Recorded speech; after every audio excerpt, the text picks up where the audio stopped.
Hi, magandang araw po sa inyong lahat for our first reading of the day today. Sana po ay napanood nyo na po yung first, second, third reading kahapon bago po kayo tumalon dito sa ating first reading of the day today. No? Tingnan naman po natin kung ano po ang makikita natin sa first reading of the day.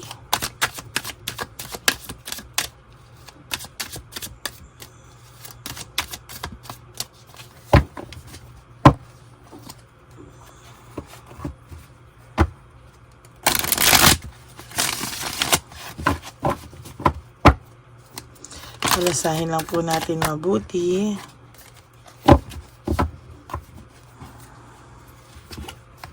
Tapos tayo po ay yan. 1, 2, 3, 4, 5, 6, 7, 8, 9, 10, 11, 12, 13, 14, 15, 16, 17, 18, 19, 20.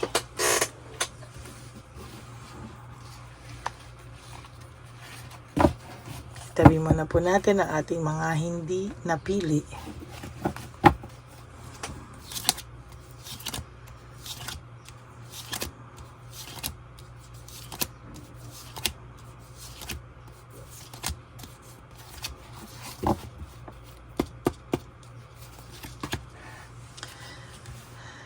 Error of judgment, no? Sa nakikita ko po ngayon ay nagkamali po siya ng paghusga sa iyo, no? Siya po ay nakakaramdam ng matinding konsensya dahil na-realize niya po na maling-mali po kung paano ka po niya hinusgahan, kung paano ka po niya pinasama, ay nagkamali daw po siya sa iyo, no?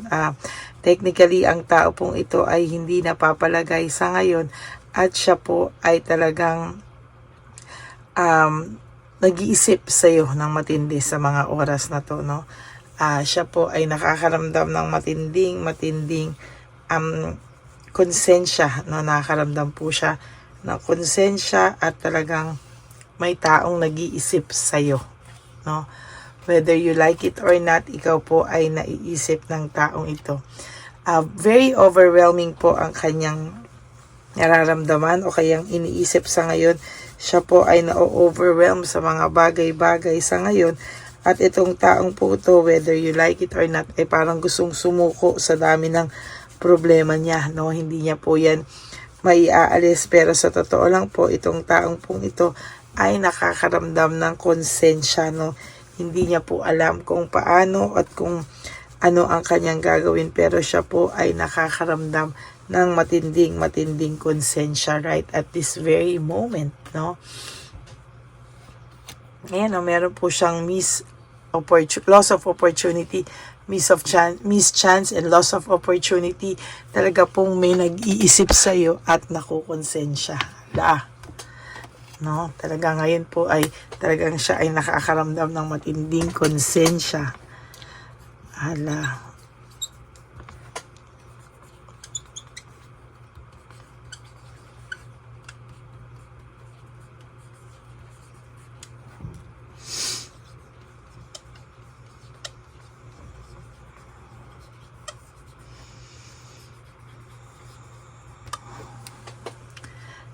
May nag-iisip at nakukonsensya sa'yo sa mga oras na ito. Yan, o. Talagang meron po talagang nakakaramdam po talaga siya ng matinding konsensya, no? Talagang sa nakikita ko dito, ayan po, lalo na po ngayon nakakaramdam siya ng matinding boredom. Siya po ay nakakaramdam na gusto niya po talagang lumapit sa iyo, no? Talagang siya po ay lack of direction, dinadivert niya po sa mga bagay-bagay, pero ang dami niya pong malas na nangyayari sa kanyang buhay, no? Sa nakikita ko po ay ayaw po nito na maka-get over ka, ayaw po nito maka-move on ka. Ang gusto po nito talaga totally ay hindi ka po maka-move on sa iyong sitwasyon, ano? At sa nakikita ko po dito ay patuloy ka po niyang iisipin at patuloy ka po niyang iisip-isipin sa mga oras na ito, no? Hindi po ito mapapalagay at sa nakikita ko po ay talagang mahihirapan po siya ngayon, ano? Pinifeel ko po yung energy niya no? Habang kayo ay aking binabasahan, talagang hindi hindi po talaga siya matahimik sa iyo, no? Talagang ang nakikita ko po dito somehow is meron po talaga siyang pag-iisip, no? Talagang nag-iisip po siya at talagang hindi niya po ito maiwasan, ano? Yung pag-iisip niya sa iyo is somehow ay talagang kakaiba.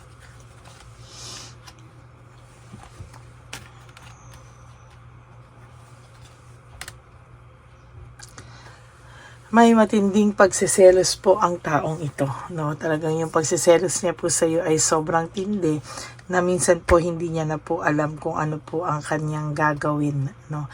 Nakakaramdam po siya ng pagkabagabag, ano? At talagang sa nakikita ko, very, very dissatisfied siya.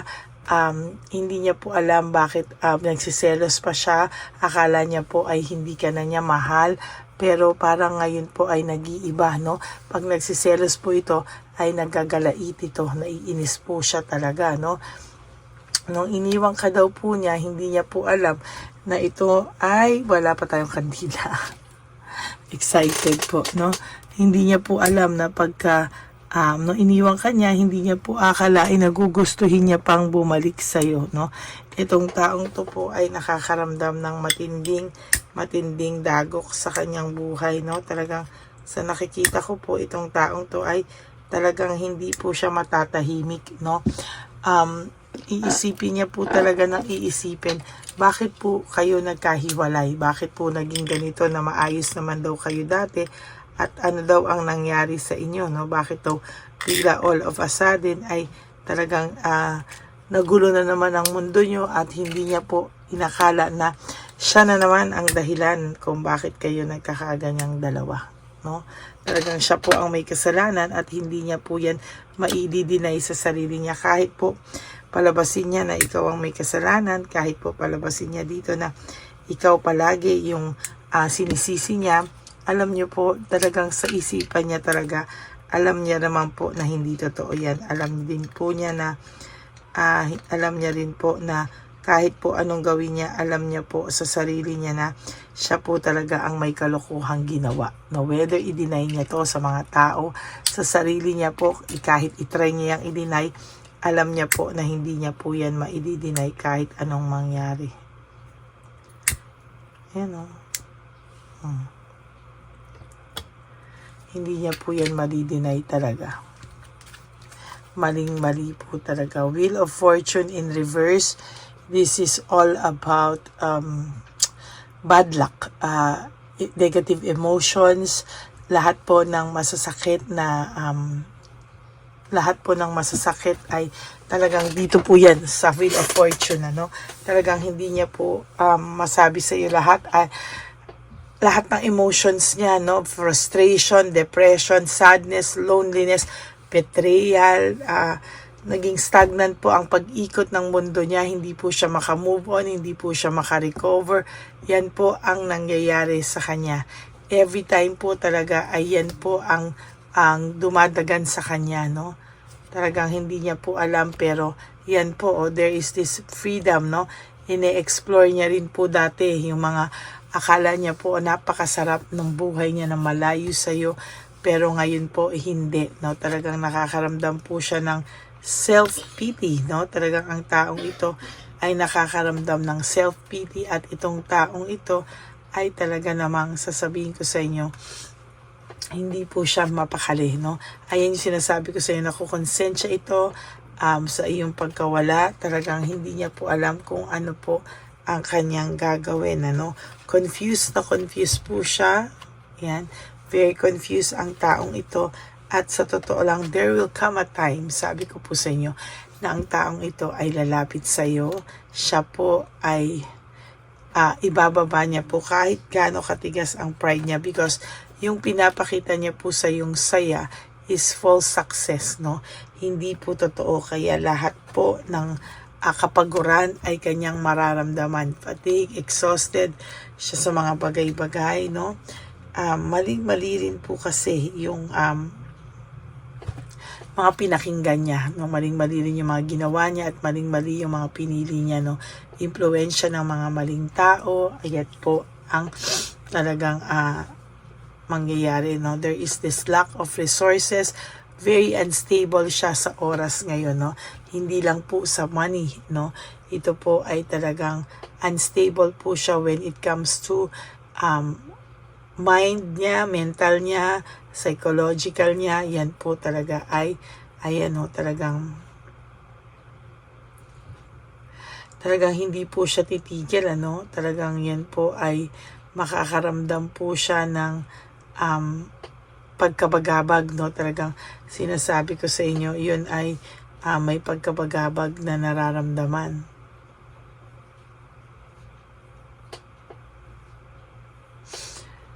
Ang difference po niyan talaga ay masasaktan talaga, at masasaktan yan. Talagang hindi po siya matatahimik, Talagang sa nakikita ko ay talaga pong nababagabag po talaga ang taong ito, Hatred and maliciousness, Sa nakikita ko po, itong taong ito ay may nangyayaring hindi maganda, At talagang ayan po yung nakikita ko, Talagang hindi po yan matatahimik, at hindi po yan there's coldness, mahihirapan po siya sa mga susunod na araw, Naging careless po siya sa lahat ng mga nangyari, at talagang hindi niya po yan maaalis sa kanya, na pagsisihan niya po, makonsensya sa sayo. Ang dami niya pong unresolved issues and emotional baggage na dala-dala. Everyday po ay talagang dadali niya po yan sa kanyang isipan, kahit po wala siyang ginagawa, ang taas ng pride, wala po siyang ginagawa. Pero sa totoo lang po ay hindi po yan matatahimik. There is this excess pride, Ito pong excess pride niya ay matindi, Hindi po talaga yan aabutin. Talagang yung excess pride niya po ay dadalhin niya po talaga. There is this frustration, frustrated po ang taong ito, at hanggang sa mga susunod pong araw ay mararamdaman niya po yung bigat ng kanyang pakiramdam. Okay, so that is your first reading of the day. May taong nag-iisip sa iyo ng sobra at nakukonsensya sa iyo sa mga oras na to. Ikaw po ang laman ng isip niya sa mga oras na to. Kaya, ayan po ang nakikita ko, That is your first reading for the day. For those of you po na naka-resonate, can you please give me a like and comment down below.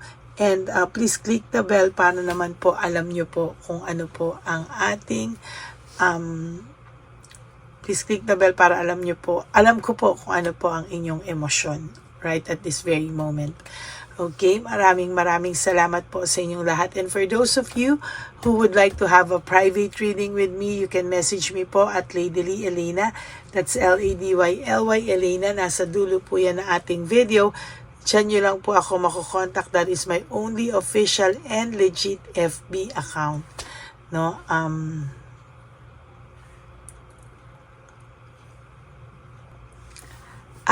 Nilabas ko din po dyan yung ating fake account ng Lady Elena na kung saan po ay nang i-scam ng mga tao, at yan po ay nag-hack ng inyong mga accounts, So, mag-ingat po kayo dyan. Nilabas ko po ang details niya dyan. Mag-ingat po kayo. At araw-araw ko pong nagiging babala sa inyo yan na nanggagaya po siya at sasabihin niya na ako to, but the truth is hindi po ako yan. Okay? Ang akin naman pong payo sa aking mga ever loyal, solid, and faithful na Lady Elena family, tandaan niyo muna po bago ako magpayo na I love you all from the bottom of my heart. Thank you po for not skipping ads. Alam ko po, tulong niyo na po yan sa atin para po hindi po tayo mawala ng pangtulong sa ating mga street elderly, at lalo na po nalalapit na po ang ating One Love a Day. Ako po ay nagpapasalamat sa lahat na nagbibigay ng super thanks. Tayo po ay nag-iipon para sa ating less fortunate lolos and lolas sa daan. Kaya maraming salamat po sa inyong lahat. And ang lagi ko nga pong bilin sa inyo is just to live one day at a time. You wake up each day, do 3 things that will make you happy for today. Prioritize yourself, make yourself happy. Forgive yourself, patawarin niyo po ang inyong mga sarili. At talaga pong yan po ang lagi kong sinasabi sa inyo na maging masaya po kayo sa buhay nyo, no? And always be grateful that we are still alive, that we are may chance pa po tayong bumawi sa ating mga sarili, no? And sa nakikita ko din po talaga, no, sa inyo na nasaktan po kayo. Nararamdaman ko po sa energy nyo. Kaya po ang kailangan nyo pong gawin para po yan ay maging maayos po kayo is, yun nga po, number 1, patawarin nyo po sarili nyo. Prioritize nyo po ang sarili nyo. Be grateful that we are still alive. At magpasalamat po tayo dahil meron pa tayong chance na bumawi, dahil tayo po ay buhay pa, tayo po ay ginising pa sa umaga, at meron pa po tayong chance na baguhin ang ating mga pagkakamali sa ating mga sarili. And always love yourself, because self-love is still the best love of all. Maraming salamat po sa inyong lahat. And always remember that life is so short. Don't make it shorter by stressing yourself from all the pains and heartaches na binigay sa inyo ng kahapon. Just surrender everything to the divine universe and just let go and let God write your life and love story. I will be back for another set of reading, for your second set of reading, second reading of the day. But I hope mapanood nyo muna po ito bago po kayo tumalon sa second reading of the day. Okay? Maraming salamat po sa inyong lahat, and I will be back later. For the meantime, panoorin nyo muna po lahat ng mga videos na hindi nyo pa po napapanood. Maraming salamat po sa inyong lahat, and God bless you all. Bye! Okay, update po, may nagpanggap pong subscriber natin na siya po ay magpapahula sa fake na Lady Elena, kaya ayan, hinihingan po siya ng $80 at ang cell po niya ay nabigay at nakuha. Ang pangalan niya po sa cell ay Julian Albert, no? Siya po ay may cell account din, kaya mag-iingat po kayo. Ayan po, no, kung sino man po yung scammer na Julian Albert na yan, no, iinsensuhan po natin yan para siya po ay makonsensya. Kung wala man po siyang konsensya, at least po bumalik sa kanya lahat po ng kanyang ginagawa, at maling-mali po yan, ano. Basahin niyo po lahat yan, makikita niyo po, ayan po ang cell number niya at Julian Albert na yan, ano, para po talagang mai-report din po natin yan na siya ay gumagamit ng cell account na Julian Albert. Mag-ingat po kayo. Ayan po yung number niya. Ayan po yung pangalan niya. Huwag po kayong magpauto. Nakita nyo naman po, no, napakalayo po ng pangalan ko sa pangalan ng pinagsisendan nyo po ng account o ng pera.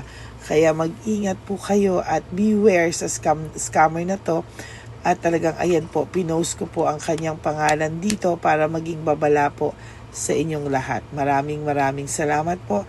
At mag-ingat po kayo, pakireport po ang page na yan, ang messenger niya na Lady Elena. Maraming salamat po, and God bless you all.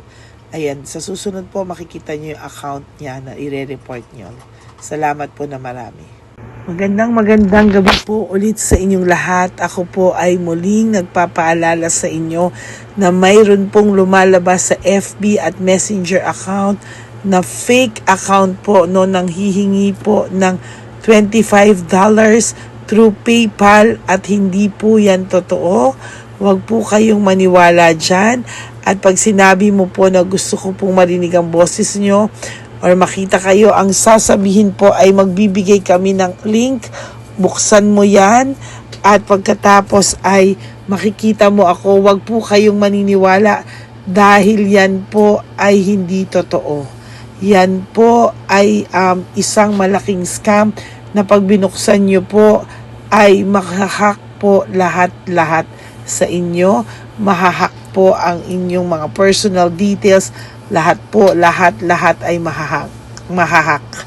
Ako po ay nalulungkot na ito po ay nangyari, ngunit sa talagang may mga tao pong masasama at may mga tao po talagang hindi makatiis na hindi gumawa ng masama sa ibang tao. Pero maging aware po sana kayo, tulungan nyo po ako, i-report po natin yung fake na yan at sa FB para siya po ay mawala na at wala na po siyang mabiktima pa, no? Nandyan po lahat ng details at maraming salamat po sa inyong lahat. Maraming salamat po sa inyong lahat at mag-iingat po kayo.